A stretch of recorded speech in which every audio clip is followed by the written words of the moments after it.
crowd, while largely peaceful, a lot of it, there's some part of this crowd that's trying to break through those barriers. Obviously, this is a huge victory for these protesters. They have disrupted the system in an enormous way. Right now, we're seeing hundreds of people standing on the steps of the Capitol. It's a historic sight, really. So photographers out there are taking many historic shots today. We really don't know who is behind this. I guess you could call these, for lack of a better word, Antifa-like tactics. We don't know if Antifa is out there. I saw the beginning of the march, and it seemed, pretty non-conspicuous. You're going to see that 99% of this was all peaceful, and a handful of folks, and again, we've got to get to the bottom of who they are, who they're representing, decided to try and kick the doors down. If Antifa was there, we need to root it out and to make sure that that's called out, because it shouldn't be blamed on groups that weren't responsible. I heard those reports, too, about possible Antifa infiltration. There have been reports that there were instigators. There is no evidence or proof.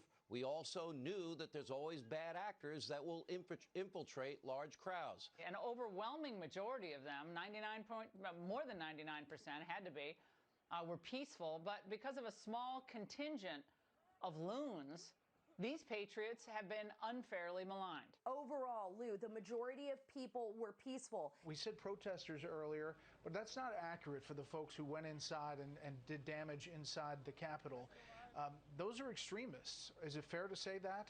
All I can tell you is my view is what happened today does not represent the Trump supporters who I've gotten to know. All that stuff they're putting on these other stations like, oh, it was the biggest riots in history. No, it wasn't.